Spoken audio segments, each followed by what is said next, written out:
Hello, good evening പ്രിയപ്പെട്ട പ്രേക്ഷകർക്ക് prime ടൈമിലേക്ക് സ്വാഗതം. ഇന്ന് കാസർഗോഡ് നിന്ന് വന്ന ഒരു വാർത്ത നമ്മളെ വല്ലാതെ അലോസരപ്പെടുത്തി. കാസർഗോഡ് കുണ്ടൻകുഴി ഹയർ സെക്കൻഡറി സ്കൂളിലെ അഭിനവ് കൃഷ്ണ എന്ന 10ാം ക്ലാസ് വിദ്യാർത്ഥിയെ ചെകിട്ടത്തടിച്ച് കർണപടം അടിച്ച് പൊളിച്ചു ഒരു ഹെഡ് മാസ്റ്റർ.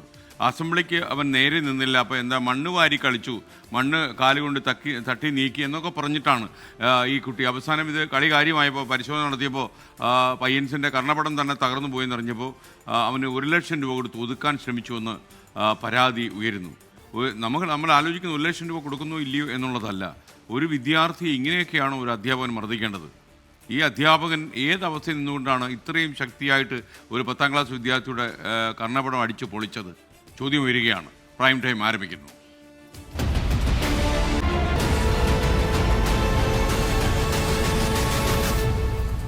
പ്രിയപ്പെട്ട പ്രേക്ഷകർക്ക് വീണ്ടും സ്വാഗതം. പ്രൈം ടൈം തുടരുകയാണ്. ഞാൻ പറഞ്ഞ ആ വാർത്തയില്ലേ, കാസർഗോഡ് പ്രധാന അധ്യാപകൻ്റെ മർദ്ദനം. ആ പ്രധാന അധ്യാപകൻ്റെ മർദ്ദനമേറ്റാണ് 10ാം ക്ലാസ് വിദ്യാർത്ഥിയുടെ കർണപടം തകർന്നുപോയത്. കാസർഗോഡ് കുണ്ടൻകുഴി ഗവൺമെൻറ് ഹയർ സെക്കൻഡറി സ്കൂളിലാണ് ഈ സംഭവം നടന്നത്.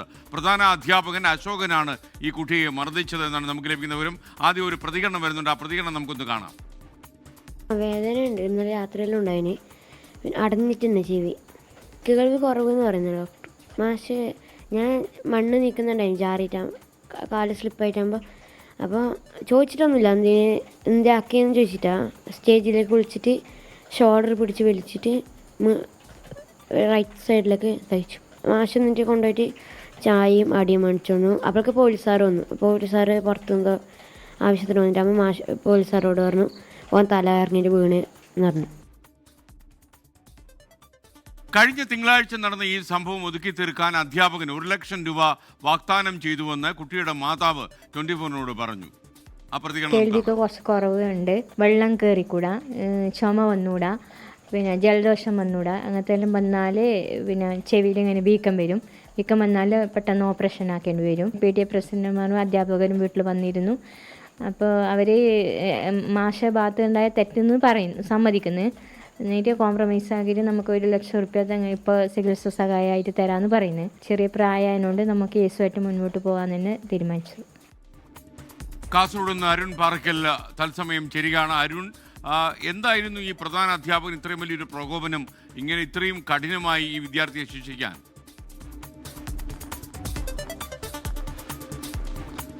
Good evening. കഴിഞ്ഞ തിങ്കളാഴ്ചയാണ് ഈ സംഭവം ഉണ്ടാകുന്നത്. തിങ്കളാഴ്ച രാവിലെ 9:15-നും 9:45-നും ഇടയ്ക്കാണ് ഈ സ്കൂളിൽ, കുണ്ടൻകുഴി ഗവൺമെൻറ് ഹയർ സെക്കൻഡറി സ്കൂളിൽ അസംബ്ലി നടന്നത്.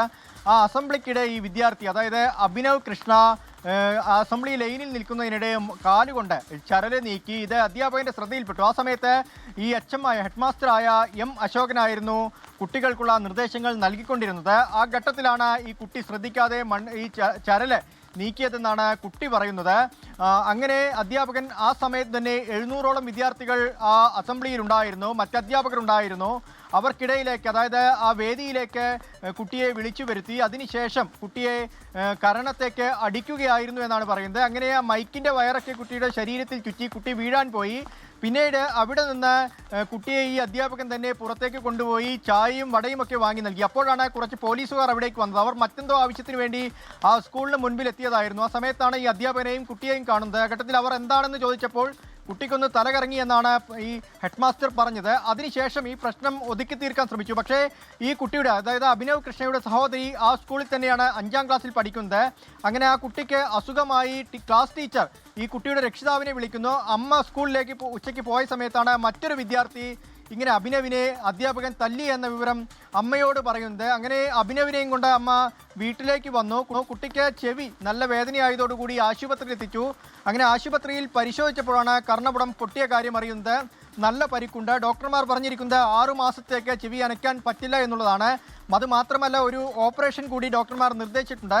അത്രത്തോളം മാരകമായ പരിക്ക് കുട്ടിയുടെ ചെവിക്ക് പറ്റിയിട്ടുണ്ട്. 10ാം ക്ലാസ് വിദ്യാർത്ഥിയാണ് കുട്ടി, വളരെ ചെറിയ കുട്ടിയാണ്. ആ അധ്യാപകൻ ആ സമയത്ത് ചെയ്യാൻ പാടില്ലാത്തൊരു കാര്യമാണ് ചെയ്തത്.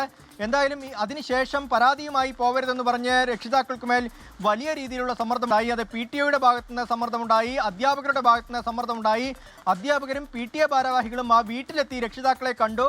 1 ലക്ഷം രൂപ ചികിത്സയ്ക്ക് വേണ്ടി നൽകാമെന്ന് വാഗ്ദാനം ചെയ്തു. അതിനുശേഷം ഇന്നലെയാണ് കുട്ടിയുടെ ഈ റിപ്പോർട്ട് പരിശോധനാ ഫലം വീട്ടുകാർക്ക് ലഭിച്ചത്. അപ്പോഴാണ് ഡോക്ടർമാർ ഈ സർജറി ഉൾപ്പെടെയുള്ള കാര്യങ്ങൾ നിർദ്ദേശിച്ചത്. എന്തായാലും പരാതിയുമായി മുന്നോട്ട് പോകാനാണ് രക്ഷിതാക്കളുടെ തീരുമാനം. നാളെ ബേഡകം പോലീസ് സ്റ്റേഷനിൽ ഇതുമായി ബന്ധപ്പെട്ട പരാതി നൽകുമെന്ന് അറിയിച്ചിട്ടുണ്ട്. നിലവിൽ പണം വാങ്ങി ഒത്തുതീർപ്പിനില്ല എന്നാണ് രക്ഷിതാക്കളും പറയുന്നത്. SKN നമുക്കിപ്പം ചേർന്നത് അരുൺ പാറയ്ക്കലാണ്, കാസർഗോഡ് നിന്ന്. എന്തായാലും ഈ അധ്യാപകൻ അദ്ദേഹം ഇരിക്കുന്ന പൊസിഷന് പറ്റിയ ആളല്ല എന്ന് അദ്ദേഹം തെളിയിച്ചു. മാത്രമല്ല ഒരു കുട്ടിയുടെ ചെകിട്ടത്തൊക്കെ ഇത്രയും ശക്തിയായി അടിക്കുക, ഇത്രയും മാരകമായി പരിക്കേൽക്കുക എന്നൊക്കെ പറയുന്നത് നമുക്ക് വിശ്വസിക്കാൻ കഴിയുന്നില്ല. മറ്റൊരു വാർത്തയിലേക്ക്. രാഹുൽ ഗാന്ധിയുടെ വോട്ടുകൊള്ള ആരോപണം തള്ളി തെരഞ്ഞെടുപ്പ് കമ്മീഷൻ. കമ്മീഷന്റെ വിശ്വാസ്യത തകർക്കാൻ ശ്രമം നടക്കുകയാണെന്ന് മുഖ്യ തെരഞ്ഞെടുപ്പ് കമ്മീഷണർ ആരോപിച്ചു. സത്യവാങ്മൂലം സമർപ്പിച്ചില്ലെങ്കിൽ ആരോപണങ്ങൾ അടിസ്ഥാനരഹിതമായി കണക്കാക്കുമെന്നും രാഹുൽ ഗാന്ധി മാപ്പ് പറയണമെന്നും മുഖ്യ തെരഞ്ഞെടുപ്പ് കമ്മീഷണർ ജ്ഞാനേഷ് കുമാർ ആവശ്യപ്പെട്ടു എന്ന് വാർത്താ സമ്മേളനത്തിൽ. തെരഞ്ഞെടുപ്പ് കമ്മീഷന്റെ ഡേറ്റ തെറ്റായി വ്യാഖ്യാനിച്ചാണ് ആരോപണമെന്നാണ് ജ്ഞാനേഷ് കുമാർ ചൂണ്ടിക്കാട്ടിയത്. തദ്ദേശ സ്ഥാപനങ്ങൾ നമ്പർ നൽകാത്തതിനാൽ 0 നമ്പറുള്ള നിരവധി പേർ രാജ്യത്തുണ്ട്. വോട്ടർ പട്ടികയിൽ 2 പേരുണ്ടെങ്കിൽ വോട്ടേഴ്സ് അപരാധിയാകുമോ എന്ന് കമ്മീഷൻ ചോദിച്ചു. തെരഞ്ഞെടുപ്പ് കഴിഞ്ഞതിനു ശേഷം ആരോപണം ഉന്നയിക്കുന്നതിന് പിന്നിലെ ലക്ഷ്യം ജനങ്ങൾക്ക് മനസ്സിലാകുമെന്നാണ് ജ്ഞാനേഷ് കുമാർ വാർത്താ സമ്മേളനത്തിൽ പറഞ്ഞത്. वोट चोरी जैसे गलत शब्दों का इस्तेमाल करके जनता को गुमराह करने का असफल प्रयास किया जाए भारत के संविधान का अपमान नहीं तो और क्या है। कुछ मतदाताओं द्वारा दोहरे मतदान के आरोप लगाए गए, सबूत मांगने पर जवाब नहीं मिला। ऐसे मिथ्या आरोपों से न तो चुनाव आयोग डरता है और न ही कोई मतदाता। ആരോപണങ്ങൾ ഇന്ത്യൻ ഭരണഘടനയോടുള്ള അവഹേളനമാണ്. 7 ദിവസത്തിനകം സത്യവാങ്മൂലം സമർപ്പിച്ചില്ലെങ്കിൽ ആരോപണം അടിസ്ഥാനരഹിതമായി കണക്കാക്കും. വോട്ടുകൊള്ള പോലുള്ള അനാവശ്യ പദപ്രയോഗങ്ങൾ കൊണ്ട് തെരഞ്ഞെടുപ്പ് കമ്മീഷനോ വോട്ടർമാരോ ഭയപ്പെടില്ല. രാഹുൽ ഗാന്ധി വോട്ടർമാരുടെ ഫോട്ടോ ഉപയോഗിച്ച് സ്വകാര്യതാ ലംഘനം നടത്തിയെന്നും കമ്മീഷൻ ആരോപിച്ചു. हमने कुछ दिन पहले देखा कि कई मतदाताओं की फोटो उनकी अनुमति के बिना मीडिया के समक्ष रखी गई, उनके ऊपर आरोप लगाए गए, उनका इस्तेमाल किया गया. വോട്ടർ പട്ടിക പരിഷ്കരണവുമായി മുന്നോട്ടു പോകും. അടുത്ത ഘട്ടം പശ്ചിമബംഗാളിലും തമിഴ്നാട്ടിലുമെന്നും തെരഞ്ഞെടുപ്പ് കമ്മീഷൻ അറിയിച്ചു. നുഴഞ്ഞുകയറ്റക്കാരെ വോട്ട് ചെയ്യാൻ അനുവദിക്കില്ല എന്നും വാർത്താ സമ്മേളനത്തിൽ ജ്ഞാനേഷ് കുമാർ പ്രഖ്യാപിച്ചു. 24 ഡൽഹി. വോട്ടുകൊള്ളയ്ക്കും ബീഹാർ വോട്ടർ പട്ടിക പരിഷ്കരണത്തിനുമെതിരെ രാഹുൽ ഗാന്ധി നയിക്കുന്ന വോട്ടർ അധികാർ യാത്രയ്ക്ക് ഇന്ന് തുടക്കമായി. ബീഹാറിലെ 60 മണ്ഡലങ്ങളിലൂടെയാണ് യാത്ര കടന്നു പോകുന്നത്. രാജ്യത്ത് ഒരിടത്തും വോട്ടുകൊള്ള അനുവദിക്കില്ലെന്ന് രാഹുൽ ഗാന്ധി ഇന്ന് ബീഹാറിൽ പറഞ്ഞു.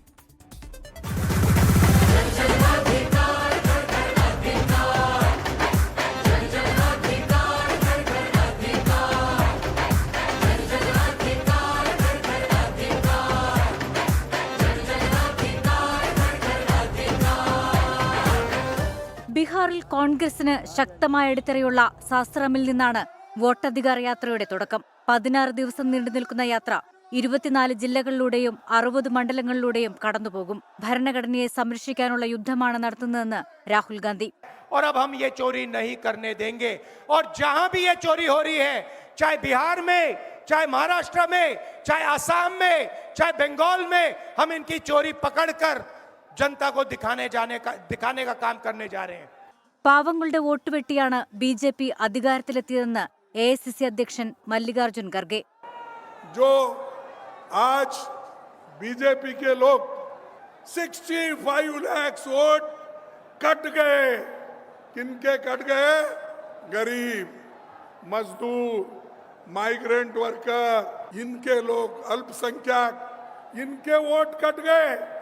തെരഞ്ഞെടുപ്പ് കമ്മീഷനിലൂടെ BJP എല്ലാവരുടെയും വോട്ട് കവർന്നുവെന്ന് തേജസ്വി യാദവ് പറഞ്ഞു. തെരഞ്ഞെടുപ്പെടുത്ത പശ്ചാത്തലത്തിൽ ബീഹാറിൽ ആരംഭിക്കുന്ന വോട്ടധികാര യാത്ര രാഷ്ട്രീയമായി ഗുണം ചെയ്യുമെന്നാണ് ഇന്ത്യ സഖ്യത്തിന്റെ കണക്കുകൂട്ടൽ. അംബേദ്കറുടെ ചിത്രങ്ങളും പൂക്കളുമായി രാഹുൽ ഗാന്ധിയെ ബീഹാറിലെ ജനങ്ങൾ വരവേൽക്കുകയാണ്. 16 ദിവസം നീണ്ടു നിൽക്കുന്ന യാത്രയിൽ 60ഓളം മണ്ഡലങ്ങൾ രാഹുൽ ഗാന്ധി സന്ദർശിക്കും. രാഹുൽ നയിക്കുന്ന യാത്ര ബീഹാറിലെ സഖ്യത്തിന് ശക്തി പകരുമെന്നാണ് വിശ്വാസം. ബീഹാറിലെ സസ്വാമിൽ നിന്ന് ക്യാമറാമാൻ ജിജീന്ദ്രനൊപ്പം വിനീത VG 24. തിരഞ്ഞെടുപ്പ് കമ്മീഷനെതിരായ ആരോപണങ്ങൾ ആവർത്തിച്ച രാഹുൽ ഗാന്ധി മഹാരാഷ്ട്രയിൽ വോട്ടുകൊള്ള നടന്നു. പുതിയതായി ചേർത്ത വോട്ടുകൾ BJPയിലേക്ക് കൂട്ടമായി പോയി. അദാനിയെയും അംബാനിയെയും സഹായിക്കാൻ ബീഹാറിലെ 65 ലക്ഷം വോട്ടുകൾ വെട്ടിയെന്നും രാഹുൽ ഗാന്ധി ആരോപിച്ചു. और ये बिहार में लाखों लोगों का वोट काट रहे हैं, किसी को मार रहे हैं, कह रहे भैया ये मर गया, किसी को कहते हैं ये गरीब है तो उसको वोट नहीं देंगे, और ये 65 लाख लोगों का वोट काटा है. क्यों? पानी की मदद करने के लिए कि वो आपका पूरा का पूरा धन आपसे चोरी करे। ബീഹാറിലെ ഔറംഗാബാദിൽ നിന്ന് വിനീത വിജി തത്സമയം ചേരുകയാണ് കൂടുതൽ വിവരങ്ങളുമായി. പറയൂ വിനീത.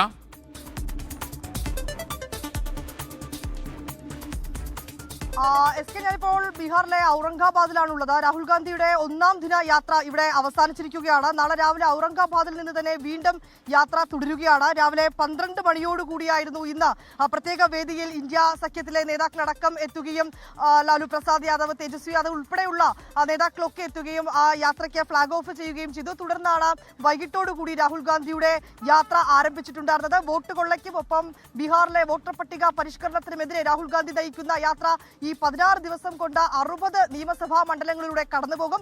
25 ജില്ലകളിലൂടെ ഈ യാത്ര പോകും. ഈ യാത്ര പോകുന്നിടങ്ങളിലൊക്കെ നമുക്ക് ഇന്ന് കാണാൻ കഴിഞ്ഞിട്ടുണ്ടായിരുന്നത് നിരവധി പ്രവർത്തകർ, നിരവധി സാധാരണക്കാരൊക്കെ എത്തി അവരുടെ ബുദ്ധിമുട്ടുകളും അവരുടെ കാര്യങ്ങളും ഒക്കെ പങ്കുവെക്കുന്നതൊക്കെ നമുക്കിത് കാണാൻ കഴിഞ്ഞിട്ടുണ്ടായിരുന്നു. ഇപ്പോൾ ഇന്ന് രാത്രി ഈ യാത്ര അവസാനിച്ചിട്ടുണ്ട്. ഈ ഔറംഗാബാദിൽ 7:30 നടന്ന ഒരു പൊതുസമ്മേളനം ഉണ്ടായിരുന്നു. പൊതുസമ്മേളനത്തിലും രാഹുൽ ഗാന്ധി സംസാരിച്ചിട്ടുണ്ടായിരുന്നു. ഈ ബീഹാറിലും തെരഞ്ഞെടുപ്പ് കമ്മീഷനെതിരെയും ഒപ്പം തന്നെ BJPക്കും ഒക്കെ എതിരെയുള്ള ആരോപണങ്ങൾ രാഹുൽ ഗാന്ധി ആവർത്തിക്കുക തന്നെയാണ് ചെയ്തിട്ടുണ്ടായിരുന്നത്. ഏറ്റവും പ്രധാനപ്പെട്ട ചിലത് ഈ തെരഞ്ഞെടുപ്പ് കമ്മീഷനെതിരായ ആരോപണങ്ങൾ ഇന്നും അദ്ദേഹം ആവർത്തിച്ചിട്ടുണ്ടായിരുന്നു. മഹാരാഷ്ട്രയിൽ വോട്ട് കൊള്ള നടന്നു എന്ന ആ കാര്യം ഇന്നും ബീഹാറിലും അദ്ദേഹം ആവർത്തിച്ചിട്ടുണ്ട്. പുതുതായി ചേർന്ന വോട്ടുകൾ BJPയിലേക്ക് കൂട്ടമായി പോയി എന്നും പറയുന്നുണ്ട്. ഒപ്പം തന്നെ താൻ നടത്തുന്നത് ഭരണഘടനയെ സംരക്ഷിക്കുന്നതിന് വേണ്ടിയിട്ടുള്ള യാത്രയാണെന്നാണ് രാഹുൽ ഗാന്ധി പറയുന്നത്. നാളെ രാവിലെയോടുകൂടി വീണ്ടും ഈ യാത്ര ആരംഭിക്കും. വിവിധ ജില്ലകൾ കേന്ദ്രീകരിച്ചുകൊണ്ടായിരിക്കും ആ യാത്രയുണ്ടാവുക. ഇതിനിടയിൽ ഒരു ചെറിയ ഒരു ബ്രേക്കൊക്കെ തന്നെ എടുക്കുന്നുണ്ട്. പക്ഷേ എങ്കിൽ പോലും പിന്നീട് അതിശക്തമായി തന്നെ ആ യാത്ര മുന്നോട്ട് പോകുന്നു.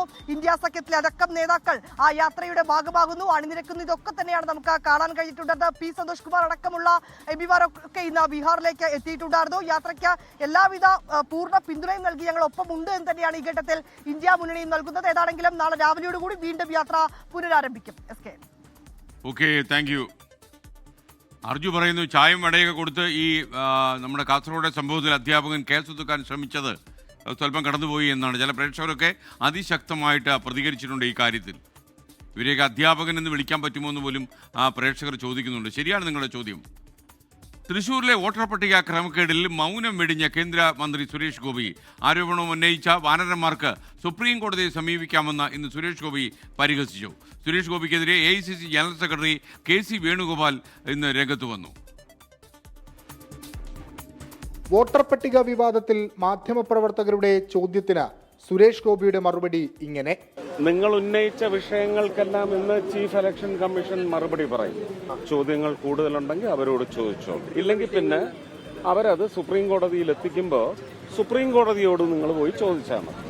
ആരോപണം ഉന്നയിച്ച നേതാക്കൾക്ക് പരിഹാസവും. ഇവിടുന്ന് കുറച്ച് വാനരന്മാർ ഇറങ്ങിയല്ലോ, ഓരോ ഉന്നയിക്കലുമായിട്ട്. അവരൊക്കെ അങ്ങോട്ട് പോകാൻ പറ. സുരേഷ് ഗോപിയുടെ ആക്രോശം കോൺഗ്രസിനോട് വേണ്ടെന്ന KC വേണുഗോപാലിന്റെ മറുപടി: അദ്ദേഹം ധൈര്യമായിട്ട് പറയല്ലേ വേണ്ടത്, അന്വേഷണത്തെ നേരിടാൻ തയ്യാറാണെന്ന്. ധാർമ്മിക ഉത്തരവാദിത്തം ഏറ്റെടുക്കുകയല്ലേ വേണ്ടത്. അതിന് പകരം സത്യം ഉന്നയിക്കുന്നവരെ അവരെ നേരെ ആക്രോശിച്ച് സിനിമാ സ്റ്റൈലിൽ ആക്രോശിച്ചാൽ അവരാരും പേടിച്ചു പോകുമോ? അത് സിനിമയിലല്ലേ ഉള്ളൂ അദ്ദേഹത്തിൻ്റെ ആക്രോശം, ഇവിടെ ആരെങ്കിലും പേടിക്കുമോ? വാനര പരാമർശം സുരേഷ് ഗോപി കണ്ണാടി നോക്കി നടത്തണമെന്നായിരുന്നു തൃശൂർ DCC പ്രസിഡന്റിന്റെ പ്രതികരണം. അദ്ദേഹം മറുപടി പറഞ്ഞത് കണ്ണാടി നോക്കിക്കൊണ്ടാണ്. അതുകൊണ്ടാണ് അത്തരത്തിലൊരു പ്രയോഗം നടത്താൻ അദ്ദേഹം തയ്യാറായത്. തൃശൂരിലെ വോട്ടർ പട്ടിക ക്രമക്കേടിനെതിരെ സിറ്റി പോലീസ് കമ്മീഷണർക്ക് നൽകിയ പരാതിയിൽ മുൻ MP TN പ്രതാപന്റെ മൊഴി നാളെ രേഖപ്പെടുത്തും. 24 തൃശൂർ. തിരഞ്ഞെടുപ്പ് കമ്മീഷന്റെ വാർത്താ സമ്മേളനത്തിൽ കണ്ടത് രാഷ്ട്രീയ പ്രസ്താവന മാത്രമാണെന്ന് CPI നേതാവ് VS സുനിൽകുമാർ. പ്രിയ പ്രേക്ഷകർക്ക് അറിയുന്ന പോലെ അവിടുത്തെ തൃശ്ശൂരിലെ ഇടതുപക്ഷ മുന്നണി സ്ഥാനാർത്ഥിയായിരുന്നു VS സുനിൽകുമാർ. ഒരു ഭരണഘടനാ സ്ഥാപനത്തിന്റെ ഭാഗത്തുനിന്ന് വരുന്ന മറുപടിയല്ല ഇന്നുണ്ടായത്. തെരഞ്ഞെടുപ്പ് കമ്മീഷൻ എന്താണ് പറയാൻ പോകുന്നതെന്നുള്ള മുൻകൂട്ടിയുള്ള ആത്മവിശ്വാസ പ്രകടനമാണ് രാവിലെ സുരേഷ് ഗോപി നടത്തിയതെന്നും VS സുനിൽകുമാർ പറഞ്ഞു. അതൊരു സ്വതന്ത്ര ഒരു ഭരണഘടനാ സ്ഥാപനത്തിൻ്റെ ഭാഗത്തുനിന്നും വരുന്നൊരു വിശദീകരണമായിട്ടല്ല എനിക്ക് തോന്നിയത്. ഇലക്ഷൻ കമ്മീഷൻ നടത്തിയിട്ടുള്ളത് സത്യം പറഞ്ഞാൽ ഒരു പൊളിറ്റിക്കൽ സ്റ്റേറ്റ്മെൻറ്റാണ് ഇന്ന് അദ്ദേഹം നടത്തിയത്. അപ്പോൾ ഇലക്ഷൻ കമ്മീഷൻ പറയാൻ പോകുന്നത് എന്താണെന്നുള്ള മുൻകൂട്ടിയുള്ള ഒരു ആത്മവിശ്വാസം പ്രകടനമാണ് ഇന്ന് രാവിലെ സുരേഷ് ഗോപിയുടെ ഭാഗത്തുണ്ടായത്. ഇന്ന് കേന്ദ്രമന്ത്രിയുടെ തരം താഴ്ന്ന വാക്കുകൾ അദ്ദേഹം പ്രയോഗിച്ചത് അത് അദ്ദേഹം ഇരിക്കുന്ന സ്ഥാനത്തിന് യോജിച്ചതാണോ എന്നുള്ളത് അദ്ദേഹം തന്നെ ചിന്തിക്കേണ്ട ഒരു കാര്യമാണ്. ഒരുപക്ഷെ വ്യക്തി എന്ന നിലയിൽ അദ്ദേഹത്തിന് അത്തരം തരം താഴ്ന്ന വാക്കുകളൊക്കെ പറയുന്നത് അദ്ദേഹത്തിൻ്റെ വ്യക്തിത്വത്തിൻ്റെ പ്രശ്നമാണ്. അത് നമുക്കൊന്നും ചെയ്യാൻ കഴിയുന്ന കാര്യമല്ല. തൃശ്ശൂരിൽ നിന്ന് സൂരജ് സജി തത്സമയം ചേരുകയാണ്. സൂരജ്, തെരഞ്ഞെടുപ്പ് കമ്മീഷൻ നടത്തിയ വാർത്താ സമ്മേളനത്തോട് പല അഭിപ്രായ പ്രകടനങ്ങളും ഇന്ന് കണ്ടു. ഉയർത്തിയ വിമർശനങ്ങൾക്ക് മറുപടി പറഞ്ഞില്ല എന്നൊക്കെ കേട്ടു. എന്നാൽ തൃശ്ശൂരിലെ വിഷയം കൂടുതൽ കരുത്താർജിക്കുകയാണോ? ഈ രാഹുൽ ഗാന്ധി തെരഞ്ഞെടുപ്പ് കമ്മീഷനെതിരെ ആരോപണമായി രംഗത്തെത്തിയതിന് തൊട്ടു പിന്നാലെ തൃശ്ശൂരിൽ VS സുനിൽകുമാറാണ് ഈ വോട്ട് ക്രമക്കേട് നടന്നു എന്ന ആരോപണവുമായി രംഗത്തെത്തുന്നത്. ദേശീയ തലത്തിൽ രാഹുൽ ഗാന്ധിയുടെ പ്രസ്താവനയും തൃശ്ശൂരിൽ സുനിൽകുമാറിന്റെ പ്രസ്താവനയും വലിയ രീതിയിലുള്ള ചർച്ചകൾക്ക് വഴിതെളിച്ചു. പിന്നീട് ഈ വോട്ട് ക്രമക്കേടുമായി ബന്ധപ്പെട്ടുകൊണ്ടുള്ള പലതരം തെളിവുകളടക്കം പുറത്തു വരുന്ന ഒരു പശ്ചാത്തലമുണ്ടായിരുന്നു. അതിനിടയിലാണ് ഇന്ന് തെരഞ്ഞെടുപ്പ് കമ്മീഷൻ ഇത് സംബന്ധിച്ച് ഒരു വിശദീകരണവുമായി രംഗത്തെത്തിയത്. പക്ഷേ അതിനുശേഷവും തെരഞ്ഞെടുപ്പ് കമ്മീഷനെതിരെ അതിരൂക്ഷ വിമർശനവുമായി സുനിൽകുമാർ രംഗത്തെത്തുന്ന സാഹചര്യമാണ്. അദ്ദേഹം പറയുന്നത് ഈ തൃശ്ശൂരിലടക്കം ഉയർത്തിയ വിഷയത്തിന്റെ മെറിറ്റിലേക്ക് തെരഞ്ഞെടുപ്പ് കമ്മീഷൻ കടന്നിട്ടില്ല. അത്തരം വിഷയങ്ങൾ, അതായത് മണ്ഡലത്തിന് പുറത്തു നിന്നുള്ള ആളുകൾ എങ്ങനെ തൃശ്ശൂരിൽ വോട്ട് ചെയ്ത് ഇവിടെ നിന്നൊരു സ്ഥാനാർത്ഥിയെ ജയിപ്പിച്ചയച്ചു എന്നതാണ് തങ്ങൾ ഉയർത്തിയ ഒരു ആരോപണം. ഈ മണ്ഡലത്തിന് പുറത്തുള്ളവർക്ക് എങ്ങനെ തൃശ്ശൂരിൽ വോട്ട് ചെയ്യാൻ സാധിച്ചു എന്ന ആരോപണം തങ്ങൾ ഉയർത്തുമ്പോൾ അതിന്റെ ഒരു മെറിറ്റിലേക്ക് തെരഞ്ഞെടുപ്പ് കമ്മീഷൻ കടന്നിട്ടില്ല. പകരം ഒരു പൊളിറ്റിക്കൽ സ്റ്റേറ്റ്മെന്റിലേക്ക് തെരഞ്ഞെടുപ്പ് കമ്മീഷന്റെ പ്രസ്താവന മാറി, അല്ലെങ്കിൽ ഇന്നത്തെ വിശദീകരണം മാറി എന്നുള്ളതാണ് അദ്ദേഹം ചൂണ്ടിക്കാണിക്കുന്നത്. അതോടൊപ്പം തന്നെ ഇന്ന് തൃശ്ശൂരിൽ സുരേഷ് ഗോപി രാവിലെ എത്തിയിരുന്നു. ആ സമയത്ത് അദ്ദേഹം രാവിലെ മാധ്യമപ്രവർത്തകരെ കണ്ട സമയത്ത് തെരഞ്ഞെടുപ്പ് കമ്മീഷൻ ഈ വിഷയത്തിൽ വിശദീകരണം നൽകുമെന്ന് മാധ്യമപ്രവർത്തകരോട് അറിയിക്കുകയും ചെയ്തു. അതിനുശേഷം ഒരു വാർത്താ സമ്മേളനം തെരഞ്ഞെടുപ്പ് കമ്മീഷൻ വിളിച്ചു ചേർക്കുന്നു. അത് ആസൂത്രിതമാണ് എന്നുള്ളതാണ് സുനിൽകുമാർ പറയുന്നത്. നേരത്തെ തന്നെ മന്ത്രിസഭയുമായി മന്ത്രിമാരുമായെല്ലാം കൂടി ആലോചിച്ചുകൊണ്ട് തെരഞ്ഞെടുപ്പ് കമ്മീഷന്റെ പ്രവർത്തനം മാറുന്നു എന്ന തരത്തിലുള്ളതാണ് ഈ സുരേഷ് ഗോപിയുടെ പ്രസ്താവനയിൽ നിന്ന് വെളിവാകുന്നതെന്ന് കൂടി അദ്ദേഹം ചൂണ്ടിക്കാണിക്കുന്നുണ്ട്. അതോടൊപ്പം തന്നെ ഇന്ന് അദ്ദേഹം നടത്തിയ ഈ വാനരൻ പരാമർശമുണ്ട്. അത് വലിയ രീതിയിലുള്ള വിമർശനങ്ങൾക്ക് സുരേഷ് ഗോപിക്കെതിരെ ശക്തമായ വിമർശനങ്ങൾ ഉയർന്നിരുന്നു. ഇതിലും സുനിൽകുമാർ ഒരു വിശദീകരണവുമായി, അല്ലെങ്കിൽ സുരേഷ് ഗോപിയെ കടന്നാക്രമിക്കുന്ന ഒരു സമീപനവുമായി ഇന്ന് രംഗത്തെത്തുകയും ചെയ്തിട്ടുണ്ട്.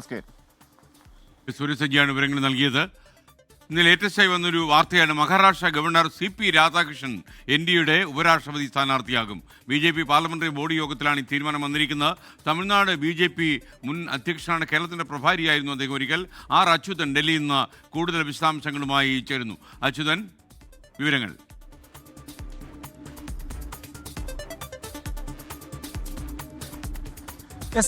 ഇന്ന് ഡൽഹിയിൽ ചേർന്ന BJP പാർലമെന്ററി ബോർഡ് യോഗത്തിലാണ്, പ്രധാനമന്ത്രിയുടെ അധ്യക്ഷതയിൽ ചേർന്ന യോഗത്തിലാണ് ഇപ്പോൾ NDAയുടെ സ്ഥാനാർത്ഥി, ഉപരാഷ്ട്രപതി സ്ഥാനാർത്ഥി നിർണയമുണ്ടായിരിക്കുന്നത്.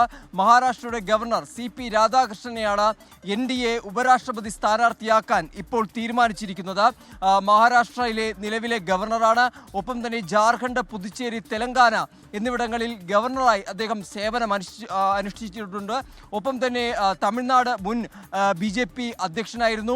20-21 കാലയളവിൽ കേരളത്തിൻ്റെ പ്രഭാരിയായി കൂടി അദ്ദേഹം ചുമതല വഹിച്ചിട്ടുണ്ട്. പാർലമെന്ററി പരിചയം, ഒപ്പം തന്നെ രാഷ്ട്രീയ സംഘടനാ പരിചയമുള്ള ഒരു നേതാവ് കൂടിയാണ്. സാമുദായിക രാഷ്ട്രീയ സമവാക്യങ്ങൾ കൂടി ഉറപ്പുവരുത്തിയാണ് ഇക്കാര്യത്തിൽ ഒരു തീരുമാനത്തിലേക്ക് BJP എത്തിയിരിക്കുന്നത്. കാരണം OBC വിഭാഗത്തിൽ നിന്നുള്ള ഒരു നേതാവ് കൂടിയാണ് CP രാധാകൃഷ്ണൻ. ഒപ്പം തന്നെ RSSൽ നിന്ന് രാഷ്ട്രീയ രംഗത്തേക്ക് എത്തിയ ഒരു നേതാവാണ്. RSS ഇക്കാര്യത്തിൽ, അതായത് RSSുമായുള്ള പാർട്ടിയുടെ RSSന് പാർട്ടിയോടുള്ള അതൃപ്തി പരിഹരിക്കുന്നതിൽ ഈ ഉപരാഷ്ട്രപതി സ്ഥാനാർത്ഥി നിർണയത്തിലേക്ക് എത്തുമ്പോൾ RSSന്റെ അഭിപ്രായം പരിഗണിക്കേണ്ടി വരും എന്നത് പാർട്ടി വൃത്തങ്ങൾ ഇതുമായി ബന്ധപ്പെട്ട് അറിയിച്ചിരുന്നു. എന്തായാലും നിലവിൽ RSSന്റെ അഭിപ്രായം മുൻനിർത്തിയാണ് ഒരു തീരുമാനമുണ്ടായിരിക്കുന്നത്. RSS നേതാവായിരുന്ന CP രാധാകൃഷ്ണനെയാണ് ഇപ്പോൾ ഈ ഉപരാഷ്ട്രപതി സ്ഥാനാർത്ഥി ആയി ഇപ്പോൾ തെരഞ്ഞെടുത്തിരിക്കുന്നത്. വരാനിരിക്കുന്ന തമിഴ്നാട്, കേരള തെരഞ്ഞെടുപ്പുകൾ കൂടി മുന്നിൽ കണ്ടുകൊണ്ടാണ് BJP ഇത്തരമൊരു തീരുമാനത്തിലേക്ക് എത്തിയിരിക്കുന്നത്. ഇനി ചൊവ്വാഴ്ച ഇന്ത്യയുടെ പാർലമെന്ററി പാർട്ടി യോഗം ചേരുന്നുണ്ട്. ആ യോഗത്തിലായിരിക്കും ഈ തീരുമാനം അവിടെ അറിയിക്കുക. തുടർന്ന് NDAയുടെ ഘടകകക്ഷികളുടെ പൂർണ്ണ പിന്തുണ നേടിക്കൊണ്ടായിരിക്കും നാമനിർദ്ദേശ പത്രിക ഇതുമായി ബന്ധപ്പെട്ട് സമർപ്പിക്കുക. എന്തായാലും NDA സംബന്ധിച്ച് ഈ സ്ഥാനാർത്ഥിയെ വിജയിപ്പിക്കാനുള്ള എണ്ണം അത് അവരുടെ പക്കലുണ്ട്. 392 ആവശ്യമായിട്ടുള്ള സംഖ്യ. അതെന്തായാലും നിലവിൽ NDAക്ക് ഒപ്പമുണ്ട്. ഘടകകക്ഷിയുടെ പിന്തുണ ഇക്കാര്യത്തിൽ പൂർണ്ണമായി ലഭിച്ചാൽ BJPക്ക് സുഗമമായി തന്നെ ഈ സ്ഥാനാർത്ഥിയെ ഉപരാഷ്ട്രപതി സ്ഥാനത്തേക്ക് എത്തിക്കുവാനും സാധിക്കും. അച്യുതനാണ് വിവരങ്ങൾ നൽകിയത്. പല കുട്ടികളും നാളെ അവധിയുണ്ടോ, തൃശ്ശൂരിൽ അവധിയുണ്ടോ എന്നൊക്കെ ചോദിക്കുന്നുണ്ട്. ഒരു സ്ഥലത്തും അവധി പ്രഖ്യാപിച്ചിട്ടില്ല. സംസ്ഥാനത്ത് പക്ഷേ ശക്തമായ മഴ തുടരുമെന്ന് കേന്ദ്ര കാലാവസ്ഥാ വകുപ്പ് അറിയിച്ചിട്ടുണ്ട്. ഇന്ന് കണ്ണൂർ, കാസർഗോഡ്, വയനാട് ജില്ലകളിൽ ഓറഞ്ച് അലർട്ട് പ്രഖ്യാപിച്ചിട്ടുണ്ട്. ജലനിരപ്പ് ഉയർന്നതിനെ തുടർന്ന് ബാണാസുര സാഗർ അണക്കെട്ടിൻ്റെ ഷട്ടറും ഇന്ന് തുറന്നിരുന്നു. അപ്പോൾ എന്നാൽ അവധികളൊന്നും പ്രഖ്യാപിച്ചില്ല. ഇനി നമുക്കൊരു ഇടവേള വേണം. ഇടവേള കഴിയുമ്പോൾ ഈ മണിക്കൂറിൽ വരുന്ന ഏറ്റവും പ്രധാനപ്പെട്ട ഹെഡ്ലൈൻസിലേക്ക് നമ്മൾ കടക്കും. ബ്രേക്ക്. സംസ്ഥാനത്ത് ശക്തമായ മഴ തുടരുമെന്ന് കേന്ദ്ര കാലാവസ്ഥാ വകുപ്പ് അറിയിക്കുന്നു. ഇന്ന് കണ്ണൂർ, കാസർഗോഡ്, വയനാട് ജില്ലകളിൽ ഓറഞ്ച് അലർട്ടാണ്. അതുപോലെ ജലനിരപ്പ് ഉയർന്നതിനെ തുടർന്ന് ബാണാസുര സാഗർ അണക്കെട്ടിന്റെ ഷട്ടർ തുറന്നു. ബംഗാൾ ഉൾക്കടലിൽ ആന്ധ്ര, ഒഡീഷ തീരത്തിന് മുകളിലായി രൂപപ്പെട്ട ന്യൂനമർദ്ദം സംസ്ഥാനത്ത് മഴ അതേ അളവിൽ തുടരാനിടയാക്കുമെന്ന് കേന്ദ്ര കാലാവസ്ഥാ വകുപ്പ് പ്രവചിക്കുന്നു. ഇന്ന് കണ്ണൂർ, കാസർഗോഡ്, വയനാട് ജില്ലകളിലാണ് ഓറഞ്ച് അലർട്ട് നിലനിൽക്കുന്നത്. എറണാകുളം, ഇടുക്കി, തൃശൂർ, പാലക്കാട്, മലപ്പുറം, കോഴിക്കോട് ജില്ലകളിൽ യെല്ലോ മുന്നറിയിപ്പും നിലവിലുണ്ട്. കക്കി ഡാം തുറന്നതോടെ പമ്പാ നദിയിലെ ജലനിരപ്പ് ഉയർന്നു. പമ്പാ സ്നാനത്തിനും ഭക്തർക്ക് നിയന്ത്രണമുണ്ട്. വയനാട് ബാണാസുര അണക്കെട്ട് തുറന്നതോടെ കരമാൻ തോട്, പനമരം പുഴ തീരത്തുള്ളവർക്ക് ജാഗ്രതാ നിർദ്ദേശം നൽകി. തെന്മല, കല്ലട ഡാമും തുറന്നിട്ടുണ്ട്. 24 തിരുവനന്തപുരം. തൃശൂർ അതിരപ്പള്ളിയിൽ കനത്ത മഴ. പെരിങ്ങൽകുത്ത് ഡാം തുറക്കണമെന്നാവശ്യപ്പെട്ട് ചാലക്കുടി MLA സനീഷ് കുമാർ ജോസഫ് രംഗത്ത് വന്നു. പറമ്പിക്കുളത്ത് നിന്ന് കൂടുതൽ വെള്ളം ഒഴുകിയെത്തുന്ന സാഹചര്യത്തിലാണ് ഡാമിന്റെ ഷട്ടറുകൾ തുറക്കാൻ MLA ആവശ്യപ്പെടുന്നത്. അതേസമയം പീച്ചി ഡാമിന്റെ 4 ഷട്ടറുകൾ വീണ്ടും ഉയർത്തും. സൂരജ് സജി വിവരങ്ങളുമായി തൃശൂരിൽ നിന്ന് ചേരുകയാണ്. സൂരജ്, വിവരങ്ങൾ. തൃശ്ശൂരിൽ ഇന്ന് ഉച്ചയ്ക്ക് ശേഷം വലിയ രീതിയിൽ മഴ ശക്തിപ്പെട്ടിട്ടുണ്ട്. ഇതാണ് ഇപ്പോൾ ഈ ഡാമുകൾ തുറക്കുന്നതിലേക്കടക്കം പോയിരിക്കുന്നത്. അതായത് പീച്ചി ഡാമിന്റെ ഷട്ടറുകൾ കൂടുതൽ ഉയർത്താൻ തീരുമാനിച്ചിരിക്കുന്നു. അതേസമയം അതിരപ്പള്ളി മേഖലയിൽ ശക്തമായ മഴ തുടരുന്ന പശ്ചാത്തലത്തിലാണ് ഈ പെരിങ്ങൽകുത്ത് ഡാം തുറക്കാൻ ആവശ്യപ്പെട്ടുകൊണ്ട് MLA സനീഷ് കുമാർ ജോസഫ് തന്നെ രംഗത്തെത്തിയിരിക്കുന്നത്. അതിരപ്പള്ളിയുടെ കിഴക്കൻ മേഖലകളിൽ ഉച്ചയ്ക്ക് ശേഷം ശക്തമായ മഴയാണ് പെയ്യുന്നത്. അതോടൊപ്പം തന്നെ പറമ്പിക്കുളത്ത് നിന്ന് തുറന്നുവിടുന്ന വെള്ളത്തിന്റെ അളവും കൂട്ടിയിട്ടുണ്ട്. അതുകൊണ്ട് തന്നെ ഈ കൂടുതൽ വെള്ളം ഈ പെരിങ്ങൽകുത്ത് ഉൾപ്പെടുന്ന കേരള ഷോളയാറിലേക്ക് ഒഴുകിയെത്തുന്നു എന്നുള്ളതാണ് നമുക്ക് ലഭിക്കുന്ന വിവരം. ഏകദേശം കണക്കാക്കുകയാണെങ്കിൽ 130 ഘനയടി മീറ്റർ തോതിലാണ് വെള്ളം ഇപ്പോൾ ഒഴുകി വന്നുകൊണ്ടിരിക്കുന്ന ഈ മേഖലയിലേക്ക്. അതുകൊണ്ട് തന്നെ ഈ പെരിങ്ങൽകുത്ത് ഡാമിന്റെ സംഭരണശേഷി അത് ഉയർന്നു നിൽക്കുന്നു. ഈ പശ്ചാത്തലത്തിൽ കൂടുതൽ വെള്ളം ചാലക്കുടി പുഴയിലേക്ക് ഒഴുക്കി വിടാനാണ് ഇപ്പോൾ MLA ആവശ്യപ്പെട്ടിരിക്കുന്നത്. വരും ദിവസങ്ങളിൽ മഴ ശക്തിപ്പെടുകയാണെങ്കിൽ സ്വാഭാവികമായും ഈ ചാലക്കുടി പുഴയിലടക്കം വെള്ളം ഉയരുന്നതിനുള്ള ഒരു സാധ്യതയുണ്ട്. ഇത് ഒഴിവാക്കുന്നതിന്റെ ഭാഗമായി അടിയന്തരമായി പെരിങ്ങൽകുത്ത് ഡാമിലൂടെ കൂടുതൽ വെള്ളം തുറന്നുവിടണം എന്നുള്ളതാണ് ഇപ്പോൾ സനീഷ് കുമാർ ജോസഫ് ആവശ്യപ്പെട്ടിരിക്കുന്നത്. അതോടൊപ്പം തന്നെ പീച്ചി ഡാമിലും പീച്ചിയുടെ വൃഷ്ടിപ്രദേശങ്ങളിലെല്ലാം തന്നെ ശക്തമായ മഴയാണ് തുടരുന്നത്. ഇവിടെ 4 ഷട്ടറുകൾ 5 ഇഞ്ച് വീതം ഉയർത്താനാണ് തീരുമാനിച്ചിരിക്കുന്നത്. നാളെ രാവിലെ 8 മണി മുതൽ ആദ്യ ഘട്ടമായി ഈ തോതനുസരിച്ച് ഉയർത്തിക്കൊണ്ടുവരാനാണ് തീരുമാനിച്ചിരിക്കുന്നത്. മണലിപ്പുഴ, അതോടൊപ്പം തന്നെ കരുവന്നൂർ പുഴയുടെ തീരത്തുള്ള ആളുകൾ ജാഗ്രത പാലിക്കണമെന്നും ജില്ലാ ഭരണകൂടം അറിയിക്കുന്നുണ്ട്. കാരണം അവിടെയെല്ലാം തന്നെ ജലനിരപ്പ് ഉയരുന്നതിനുള്ള ഒരു സാധ്യതയുണ്ട്. ആശങ്കപ്പെടേണ്ട സാഹചര്യമില്ല. പക്ഷേ എന്നാൽ പോലും ജാഗ്രതാ നിർദ്ദേശം പുറപ്പെടുവിച്ചിരിക്കുകയാണ് ഇപ്പോൾ ഈ ഘട്ടത്തിൽ ജില്ലാ ഭരണകൂടം. സൂരജ് സജിയാണ് വിവരങ്ങൾ നൽകിയത്. കാലിക്കറ്റ് യൂണിവേഴ്സിറ്റി ക്യാമ്പസിൽ പൊളിറ്റിക്കൽ സയൻസ് അധ്യാപക നിയമനം പ്രതിസന്ധിയിലായി. 8 കൊല്ലമായി ഈ പൊളിറ്റിക്കൽ സയൻസ് പഠിപ്പിക്കാൻ സ്ഥിരം അധ്യാപകരില്ല. താൽക്കാലിക അധ്യാപക നിയമനത്തിൽ സംവരണ മാനദണ്ഡങ്ങൾ അട്ടിമറിച്ചെന്നും പരാതി ഉയർന്നു. റാങ്ക് ലിസ്റ്റ് പുനഃപരിശോധിക്കാൻ ഉന്നത വിദ്യാഭ്യാസ വകുപ്പ് മന്ത്രി ഡോക്ടർ ആർ ബിന്ദു നിർദ്ദേശം കൊടുത്തു. 24 പ്രൈം ടൈം ബ്രേക്കിംഗ് ആണ്. ഈ പ്രതികരണം ആദ്യം ശ്രദ്ധിക്കാം. 1.5 കൊല്ലമായിട്ട് ആ പൊളിറ്റിക്കൽ സയൻസ് ഡിപ്പാർട്ട്മെൻറ്റിൽ അധ്യാപകൻ ഇല്ലാത്ത അവസ്ഥയാണ്. അപ്പോൾ ഇപ്പോൾ അഡീഷണൽ ചുമതല, അധിക ചുമതല എന്നുള്ള നിലയിൽ മറ്റ് ഡിപ്പാർട്ട്മെൻറ്റിലെ സാറുമാർക്കാണ് കൊടുത്തേക്കുന്നത്. PG വിദ്യാർത്ഥികളുണ്ട്, അതോടൊപ്പം ഗവേഷക വിദ്യാർത്ഥികളുണ്ട്. PG വിദ്യാർത്ഥികൾക്കാണെങ്കിൽ അവരുടെ ഡെസർട്ടേഷൻ്റെ ഗൈഡുകൾ ഇല്ലാത്ത സ്ഥിതിയാണുള്ളത്.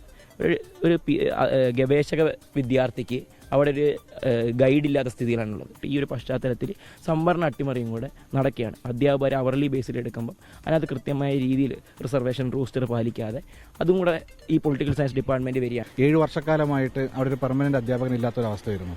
എന്നാൽ അവിടെ കൃത്യമായിട്ടൊരു അധ്യാപന നിയമനം നടത്താൻ വേണ്ടിയിട്ട് സർവകലാശാല ഒരു ഘട്ടത്തിൽ പോലും ശ്രമിച്ചിട്ടില്ല. ഇപ്പോൾ നടന്നിട്ടുള്ള അതിൻ്റെ പുതിയ കോൺട്രാക്ട് അടിസ്ഥാനത്തിലുള്ള അധ്യാപകരുടെ നിയമനത്തിൽ പോലും വളരെ കൃത്യമായിട്ട് PhD ക്വാളിഫിക്കേഷനുള്ള അല്ലെങ്കിൽ അതിന് മേലെ ക്വാളിഫിക്കേഷനുള്ള ഒരു അധ്യാപകർ പോലും അതിനകത്ത് വന്നിട്ടില്ല. അത് തീർച്ചയായും ഇവിടുത്തെ PG വിദ്യാർത്ഥികളുടെ ഡെസർട്ടേഷനെയും അതുപോലെ തന്നെ ഗവേഷകരുടെ കൃത്യമായിട്ടുള്ള ഗവേഷണത്തെയും വളരെ സീരിയസ് ആയിട്ട് തന്നെ ബാധിക്കും. തിരൂരിൽ നിന്ന് സമീർ ബിൻ കരീം കൂടുതൽ വിശദാംശങ്ങൾ നൽകുന്നു. പറയൂ സമീർ. SKN കഴിഞ്ഞ 8 വർഷമായി കാലിക്കറ്റ് യൂണിവേഴ്സിറ്റി ക്യാമ്പസിലെ പൊളിറ്റിക്കൽ സയൻസ് ഡിപ്പാർട്ട്മെന്റിൽ സ്ഥിര അധ്യാപകരില്ല എന്നുള്ളതാണ് ആ വിദ്യാർത്ഥികൾ പരാതിയായി ചൂണ്ടിക്കാണിക്കുന്നത്. മാത്രമല്ല HODയും ഇവിടെ ഇല്ല എന്നുള്ളതാണ്. അതുകൊണ്ട് തന്നെ ഇവിടെ പഠിക്കുന്ന വിദ്യാർത്ഥികളുണ്ട്, റിസർച്ച് സ്റ്റുഡൻസ് ഉണ്ട്, ഇവർക്കൊക്കെ തന്നെ ഗൈഡ് ഇല്ലാത്തൊരവസ്ഥ ഉണ്ടാകുന്നു എന്നുള്ളതാണ് ഈ വിദ്യാർത്ഥികൾ പ്രധാനമായും ചൂണ്ടിക്കാണിക്കുന്നത്. അവരുടെ പഠനത്തെ തന്നെ ഇത് സാരമായി തന്നെ ബാധിക്കുന്നു.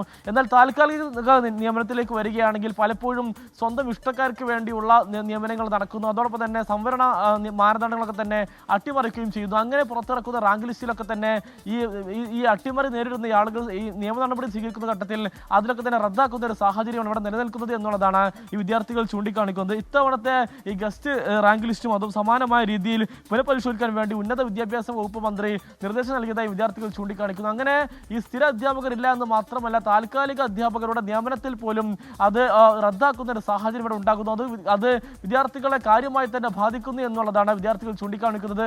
അതുകൊണ്ട് തന്നെ അടിയന്തരമായ ഒരു പരിഹാര വിഷയത്തിൽ വേണമെന്നും ഉന്നത വിദ്യാഭ്യാസ വകുപ്പ് വിഷയത്തിൽ ഇടപെടണമെന്നുള്ളതുമാണ് വിദ്യാർത്ഥികൾ ആവശ്യപ്പെടുന്നത്. Thank you Sameer bin Karim. ഇപ്പോൾ തൃശ്ശൂർ ജില്ലയിലെ വിദ്യാഭ്യാസ സ്ഥാപനങ്ങൾക്ക് അവധി പ്രഖ്യാപിച്ചുകൊണ്ട് നാളെ അവധി പ്രഖ്യാപിച്ചുകൊണ്ട് സർക്കാർ ഉത്തരവായിരിക്കുന്നു. തൃശ്ശൂർ ജില്ലയിൽ ശക്തമായ മഴ തുടരുന്ന സാഹചര്യത്തിൽ മുൻകരുതൽ നടപടിയുടെ ഭാഗമായി നാളെ ജില്ലയിലെ പ്രൊഫഷണൽ കോളേജുകൾ ഉൾപ്പെടെയുള്ള എല്ലാ വിദ്യാഭ്യാസ സ്ഥാപനങ്ങൾക്കും തൃശ്ശൂർ ജില്ലാ കളക്ടർ അർജുൻ പാണ്ഡ്യൻ അവധി പ്രഖ്യാപിച്ചു. CBSE, ICSE, കേന്ദ്രീയ വിദ്യാലയങ്ങൾ, അങ്കണവാടികൾ, മദ്രസകൾ, ട്യൂഷൻ സെൻ്ററുകൾ ഉൾപ്പെടെയുള്ള എല്ലാ വിദ്യാഭ്യാസ സ്ഥാപനങ്ങൾക്കും ഈ അവധി ബാധകമായിരിക്കും. എന്നാൽ റെസിഡൻഷ്യൽ വിദ്യാഭ്യാസ സ്ഥാപനങ്ങൾക്ക് അവധി ഉണ്ടായിരിക്കില്ല. സ്കൂൾ തലത്തിലുള്ള പരീക്ഷകൾക്ക് അവധി ബാധകമാണ്. നാളെ നടക്കേണ്ട ഓണപരീക്ഷയുടെ തീയതി പിന്നീട് അറിയിക്കും. മുൻകൂട്ടി നിശ്ചയിച്ച മറ്റു പരീക്ഷകൾക്കും ഇൻ്റർവ്യൂകൾക്കും ഈ മാറ്റം ഉണ്ടാകില്ല. പരീക്ഷകളൊക്കെ യഥാവിധം നടക്കുമെന്നാണ് അറിയുന്നത്. അപ്പോൾ തൃശ്ശൂർ ജില്ലയിലെ എല്ലാ വിദ്യാഭ്യാസ സ്ഥാപനങ്ങൾക്കും നാളെ തൃശ്ശൂർ ജില്ലാ കളക്ടർ അവധി പ്രഖ്യാപിച്ചു എന്ന വാർത്തയാണ് വരുന്നത്. ഒരുപാട് കുട്ടികൾ തൃശ്ശൂരിൽ കാര്യമായി മഴ പെയ്യുന്നു എന്നൊക്കെ പറയുന്നുണ്ടായിരുന്നു. എന്തായാലും അതിനിടയ്ക്ക് ഒരു പ്രേക്ഷകൻ പറയുന്നു ഇങ്ങനെ അവധി പറഞ്ഞ് ഞാൻ കളക്ടറാവുമെന്ന്. കളക്ട് ചെയ്യാൻ ഒരു വഴിയില്ല കേട്ടോ. ഇനി നമുക്ക് ഒരു ഇടവേളയിലേക്ക് പോകാം. ഇടവേള കഴിയുമ്പോൾ മറ്റു ചില വാർത്തയിലേക്ക് നമ്മൾ കടക്കും. ബ്രേക്ക്. പ്രൈം ടൈം തുടരുകയാണ്. നേരത്തെ ഞാൻ അറിയിച്ച കാര്യം ഒന്നുകൂടി പറയാം. നാളെ തൃശ്ശൂരിൽ എല്ലാ വിദ്യാഭ്യാസ സ്ഥാപനങ്ങൾക്കും ജില്ലാ കളക്ടർ അവധി പ്രഖ്യാപിച്ചു. മഴയുടെ സാഹചര്യം തുടരുകയും ശക്തമായ മഴ തുടരുകയും ചെയ്യുന്ന പശ്ചാത്തലത്തിലാണ് ജില്ലാ കളക്ടർ ഈ അവധി പ്രഖ്യാപിച്ചിരിക്കുന്നത്. പ്രൊഫഷണൽ കോളേജുകൾ ഉൾപ്പെടെയുള്ള എല്ലാ വിദ്യാഭ്യാസ സ്ഥാപനങ്ങൾക്കും നാളെ അവധിയായിരിക്കുമെന്ന് തൃശ്ശൂർ ജില്ലാ കളക്ടർ അർജുൻ പാണ്ഡ്യൻ പറഞ്ഞിട്ടുണ്ട്. CBSE, ICSE, കേന്ദ്രീയ വിദ്യാലയങ്ങൾ, അങ്കണവാടികൾ, ട്യൂഷൻ സെൻ്ററുകൾ, മദ്രസകൾ തുടങ്ങിയ എല്ലാ വിദ്യാഭ്യാസ സ്ഥാപനങ്ങളും നാളെ അടഞ്ഞുകിടക്കും. ഇനി മറ്റൊരു വാർത്തയ്ക്കായി തിരുവനന്തപുരത്തേക്ക്. CIS ഉദ്യോഗസ്ഥൻ്റെ ഭാര്യയെയും മകനെയും കാണാനില്ല എന്ന പരാതി ഉയർന്നു. അസം സ്വദേശിയായ റൂമി ദേവദാസ്, മകൻ പ്രിയാനന്ദ ദാസ് എന്നിവരെയാണ് ഇപ്പോൾ കാണാതായിരിക്കുന്നത്. 4 ദിവസം മുമ്പാണ് തിരുവനന്തപുരം ഈഞ്ചക്കലിലെ വീട്ടിൽ നിന്ന് ഇവരെ കാണാതായത്. ഭർത്താവിൻ്റെ പരാതിയിൽ ഫോർട്ട് പോലീസ് അന്വേഷണം ആരംഭിച്ചിട്ടുണ്ട്. റിനു ശ്രീധർ തിരുവനന്തപുരത്ത് വിവരങ്ങളുമായി ചേരുന്നു. പറയൂ റിനു.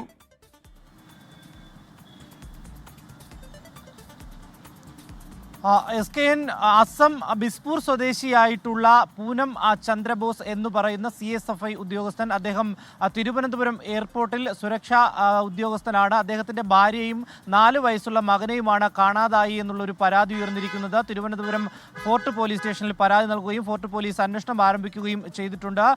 ഈഞ്ചക്കലിലാണ് ഇവർ താമസിക്കുന്നത്. ആ വീട്ടിൽ നിന്നാണ് 4 ദിവസം മുമ്പ് ഭാര്യയെയും മകനെയും കാണാതായത്. ഭാര്യയുടെ വിവരങ്ങൾ നമുക്കുണ്ട്. ഭാര്യയുടെ പേര് റൂമി ദേവദാസ് എന്നാണ്. മകൻ പ്രിയാനന്ദദാസ് 4 വയസ്സ്. ഇവർ രണ്ടുപേരെയുമാണ് കാണാതായത്. ഇദ്ദേഹവുമായി ചില സൗന്ദര്യ പിണക്കങ്ങൾ ഉണ്ടായിരുന്നു എന്ന് അദ്ദേഹം പോലീസിന് മൊഴി നൽകിയിട്ടുണ്ട്. തുടർന്ന് ഇദ്ദേഹം ഡ്യൂട്ടിക്ക് പോയ സമയത്ത് 4 ദിവസങ്ങൾക്ക് മുമ്പ് 13-ാം തീയതി ഈ വീട്ടിൽ നിന്ന് പോയി, അതായത് നാട്ടിലേക്ക് അസമിലെ ബിസ്പൂരിലേക്ക് പോകുന്നു എന്ന് അറിയിച്ചാണ് പോയത് എന്നുള്ളതാണ്. പക്ഷേ ഇതുവരെയും അസമിൽ എത്തിയിട്ടില്ല എന്നുള്ളതാണ്. തൃശ്ശൂർ കേന്ദ്രീകരിച്ച് ഇപ്പോൾ ഫോർട്ട് പോലീസിന് ചില വിവരങ്ങൾ ലഭിച്ചതിൻ്റെ അടിസ്ഥാനത്തിൽ അന്വേഷണം നടത്തുന്നു എന്നുള്ളതാണ് നമുക്ക് ഫോർട്ട് CIയിൽ നിന്ന് ലഭിക്കുന്ന ആ വിവരം. 2 സംഘങ്ങളായി തിരിഞ്ഞ് ഇവർക്ക് വേണ്ടിയിട്ടുള്ള ഒരു തിരച്ചിൽ ആരംഭിച്ചിട്ടുണ്ട്.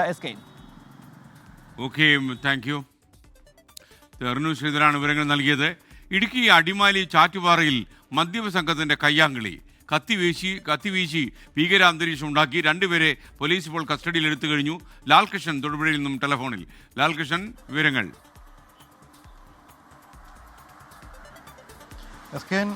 ഇന്ന് വൈകിട്ടാണ് ഈ സംഭവം ഉണ്ടാകുന്നത്. മദ്യപിച്ച് ലഹരി തലയ്ക്ക് പിടിച്ചു കഴിഞ്ഞാൽ ഒരു മനുഷ്യൻ എങ്ങനെയൊക്കെ പെരുമാറും എന്നുള്ളതിനൊടുവിലത്തെ ഒരു ഉദാഹരണം കൂടിയാണിത്. വഴിയരികിൽ നിന്നാണ് ഈ ചാറ്റുപാറയിൽ, അടിമാലി ചാറ്റുപാറയിൽ ഒരു ജനവാസ മേഖലയിൽ വഴിയരികിൽ നിന്നാണ് ഇവരെ മദ്യപിച്ചത്. ആ പ്രദേശവാസികൾ തന്നെയാണ് അവരെ മദ്യപിച്ച് ലക്ക് കെട്ട സമയത്ത് അതിലെ പോയ വാഹനങ്ങളെല്ലാം തടഞ്ഞു നിർത്തുകയും അവരോട് അസഭ്യം പറയുകയും വഴക്കിടുകയുമായിരുന്നു. ഇതിനിടയിലാണ് ഒരു വാഹനത്തിൽ വന്ന യുവാക്കൾ അവിടെ നിന്ന് തിരിച്ചിറങ്ങുകയും ഇവരോട് തിരിച്ചു ചോദ്യങ്ങൾ ചോദിക്കുകയും ചെയ്യുന്നത്. അതോടുകൂടി ഇതൊരു കയ്യാങ്കളിയിലേക്ക് മാറി. കയ്യാങ്കളി പിടിവിട്ടതോടുകൂടി ഈ യുവാക്കൾ, അതായത് നിലവിലിപ്പോൾ പോലീസ് കസ്റ്റഡിയിലുള്ളത് രാജു, ലിൻഡോ ജോസ് എന്ന് പറയുന്ന 2 പേരാണ്. ഇവർ 2 പേരും വണ്ടിയിൽ ചെന്ന് വാക്കത്തി എടുത്ത് അവിടെ മുഴുവൻ വീശി ആളുകളെയും ഈ യുവാക്കളെയും എല്ലാം പേടിപ്പിക്കാൻ തുടങ്ങി. ഇതോടുകൂടി നാട്ടുകാർ ഈ വിഷയത്തിൽ ഇടപെടുകയായിരുന്നു. ഈ 2 പേരെയും നാട്ടുകാർ തന്നെ പിടിച്ചു കെട്ടി പോലീസിൽ ഏൽപ്പിക്കുകയാണ് ചെയ്തത്. നിലവിൽ ആരെയും പരാതിയില്ലാത്തതിനാൽ ഒരു കേസായിട്ട് പോലീസ് രജിസ്റ്റർ ചെയ്തിട്ടില്ല. പക്ഷേ 2 പേരെയും നിലവിൽ കസ്റ്റഡിയിൽ എടുത്തിട്ടുണ്ട്. സംഭവം ഇനി ആവർത്തിക്കാതിരിക്കാനുള്ള നടപടികൾ സ്വീകരിക്കുമെന്ന് പറയുന്നുണ്ട്. മാത്രമല്ല ഈ എതിരെ വന്ന യുവാക്കളിൽ നിന്ന് മൊഴിയെടുക്കാനുള്ള ശ്രമവും അടിമാലി പോലീസ് ശ്രമിക്കുന്നു. ഓക്കെ, ലാൽകൃഷ്ണനാണ് വിവരങ്ങൾ നൽകിയത്. CPIM-ൽ കത്ത് ചോർച്ച വിവാദം. ചെന്നൈയിലെ വ്യവസായി മുഹമ്മദ് ഷർഷാദ് പാർട്ടി അംഗം രാജേഷ് കൃഷ്ണയ്ക്കെതിരെ പോളിറ്റ് ബ്യൂറോ അംഗത്തിന് നൽകിയ പരാതി കോടതിയിലെത്തിയതാണ് വിവാദമായത്. രാജേഷ് കൃഷ്ണ മാധ്യമങ്ങൾക്കെതിരെ നൽകിയ മാനനഷ്ട കേസിൽ ഷർഷാദിന്റെ പരാതി കൂടി ഉൾപ്പെടുത്തുകയായിരുന്നു. CPIM സംസ്ഥാന സെക്രട്ടറിയുടെ മകൻ ശ്യാംജിത്താണ് പരാതി ചോർത്തിയത് എന്ന ഗുരുതര ആരോപണവുമായി Muhammad Sharshad party general secretary MA ബേബിക്ക് പരാതി കൊടുത്തു. ചെന്നൈ വ്യവസായി മുഹമ്മദ് ഷർഷാദ് 2021 സംസ്ഥാന മന്ത്രിമാരുടെ അടക്കം സാമ്പത്തിക ഇടപാടുകളിൽ ദുരൂഹത ആരോപിച്ച് CPIM BB അംഗം അശോക് ദാവ്ളയ്ക്ക് പരാതി നൽകിയത്. പരാതിയിൽ തുടർ നടപടികൾ ഉണ്ടായില്ലെങ്കിലും കഴിഞ്ഞ പാർട്ടി കോൺഗ്രസിൽ ലണ്ടൻ പ്രതിനിധിയായി ആരോപണ വിധേയനായ രാജേഷ് കൃഷ്ണയെ ഉൾപ്പെടുത്തി. ഇതിനെതിരെ പരാതിക്കാരൻ മുഹമ്മദ് ഷർഷാദ് വീണ്ടും രംഗത്തെത്തിയതോടെ പാർട്ടി കോൺഗ്രസ് പ്രതിനിധി പട്ടികയിൽ നിന്ന് രാജേഷ് കൃഷ്ണയെ ഒഴിവാക്കി.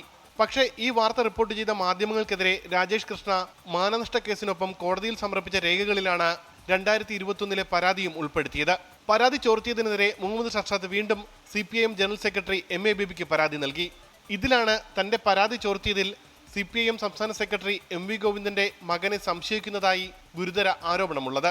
പാർട്ടിക്ക് നൽകിയ കത്ത് രാജേഷ് കൃഷ്ണ എന്തിന് കോടതിയിൽ കൊടുത്തു എന്നറിയില്ലെന്നും വ്യവസായി മുഹമ്മദ് ഷർഷാദ് പ്രതികരിച്ചു. ഇപ്പോൾ ആർക്കും ചിന്തിച്ചിട്ട് കിട്ടാത്തൊരു വിഷയമാണത്. എന്തിന് കംപ്ലൈൻറ്റ് കോപ്പി കോടതി കൊണ്ടുപോയി കൊടുത്തു? നിൻ്റെ കയ്യിൽ കിട്ടിയത് ഓക്കെ, നിനക്കത് വെച്ചിട്ട് കൗണ്ടർ കംപ്ലൈൻറ്റ് പ്രിപ്പയർ ചെയ്യുക കോടതി കൊടുക്കാൻ. തെളിവായിട്ട് ഇത് കൊടുക്കാമെന്ന് പറഞ്ഞു കഴിഞ്ഞാൽ നാളെ പാർട്ടി അതിലും അത്ഭുതപ്പെടുത്തിയത് അതിലും വലിയ വിഷയം. അത് ചോർന്നതെന്ന് പറഞ്ഞിട്ട് അയച്ച മെയിലും ചോർന്നു. പരാതി ചോർന്നതിനെ കുറിച്ച് തനിക്ക് അറിയില്ലെന്നും ജനറൽ സെക്രട്ടറിയോട് ചോദിക്കണമെന്നുമാണ് PB അംഗം അശോക് ദാവ്ള പ്രതികരിച്ചത്. 24 Thiruvananthapuram. You are watching 24. Prime time അവസാന ഘട്ടത്തിലേക്ക് കടക്കുകയാണ്. ഇപ്പോൾ വരുന്നൊരു വാർത്ത. കാസർഗോഡ് വിദ്യാർത്ഥിയെ കരണത്തടിച്ച സംഭവത്തിൽ ഹെഡ്മാസ്റ്റർ M അശോകനെതിരെ നടപടി വേണമെന്ന് SFI ആവശ്യപ്പെട്ടു. ഇനി കാരുണ്യത്തിൻ്റെ ഒരു വാർത്തയിലേക്ക്. 24 കണക്റ്റും ചിറ്റലപ്പള്ളി ഫൗണ്ടേഷനും ചേർന്ന് നിർമ്മിക്കുന്ന 100 വീടുകളിൽ കൊല്ലം ജില്ലയിലെ 6ാമത്തെ വീടിൻ്റെ താക്കോൽദാനം ഇന്ന് നടന്നു. വർഷങ്ങളായി വാടക വീട്ടിൽ താമസിച്ചു വരികയായിരുന്ന കൊല്ലം തൊടിയൂർ സ്വദേശി അച്യുതി നാദിരയ്ക്കാണ് ഭവന നിർമ്മാണ പദ്ധതി വഴി ഇപ്പോൾ വീടൊരുങ്ങുന്നത്.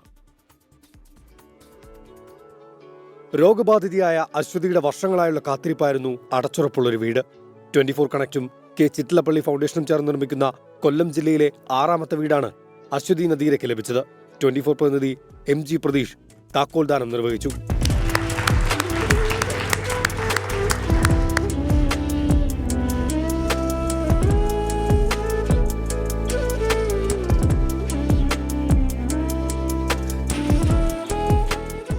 പഞ്ചായത്തിനെ സംബന്ധിച്ചിടത്തോളം ലൈഫ് ഭവന പദ്ധതിയിലൊക്കെ വീടില്ലാത്തവർക്ക് വീട് കൊടുക്കുവാൻ ശ്രമിക്കുമ്പോൾ ഒരുപാട് ബുദ്ധിമുട്ടുകൾ നേരിടുന്ന ഈ സാഹചര്യത്തിൽ തീർച്ചയായിട്ടും ചിറ്റലപ്പള്ളി ഫൗണ്ടേഷനും 24 കണക്റ്റും ചെയ്യുന്ന ഈ സേവനം വളരെയേറെ അഭിനന്ദനം അർഹിക്കുന്നതാണ്.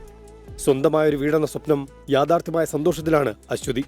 സന്തോഷം എൻ്റെ ഏറ്റവും വലിയൊരു ആഗ്രഹ സഫലീകരണമാണ്. എനിക്ക് സ്വപ്നം കാണാൻ കഴിയാത്ത ഒരവസ്ഥയിലായിരുന്നു. അസുഖം വന്ന് ഒരുപാട് പൈസ സാമ്പത്തിക ബുദ്ധിമുട്ടെല്ലാം ഉണ്ടായി. അങ്ങനെ എനിക്ക് ഇനി എന്ത് ചെയ്യുമെന്നുള്ള അതിൽ നിന്ന് എനിക്ക് ഭയങ്കര സന്തോഷമുണ്ട്. 24 റീജിയണൽ കോർഡിനേറ്റർ സന്തോഷ് ശിവദാസ്, കോർഡിനേറ്റർമാരായ നൌഷാദ് റാവുത്തർ, അസുര, മായ സുകുമാരൻ, അഞ്ജന എന്നിവർ ചടങ്ങിൽ പങ്കെടുത്തു. ഏറെ സന്തോഷത്തോടു കൂടിയാണ് ഞങ്ങൾ ഈ സംരംഭത്തിൽ, ഈ ഉദ്യമത്തിൽ പങ്കാളികളാവുന്നത്. ഓരോ ഗുണഭോക്താക്കളെയും കണ്ടുപിടിച്ച് അവരോടൊപ്പം നിന്ന് ഈ പ്രോജക്റ്റ് പൂർത്തിയാക്കുമ്പോൾ എന്തെന്നില്ലാത്ത സന്തോഷം. 24 കണക്റ്റും ചിറ്റലപ്പള്ളി ഫൗണ്ടേഷനും ചേർന്ന് കൊല്ലത്ത് 12 വീടുകളാണ് നിർമ്മിച്ചു നൽകുന്നത്. 24 കൊല്ലം.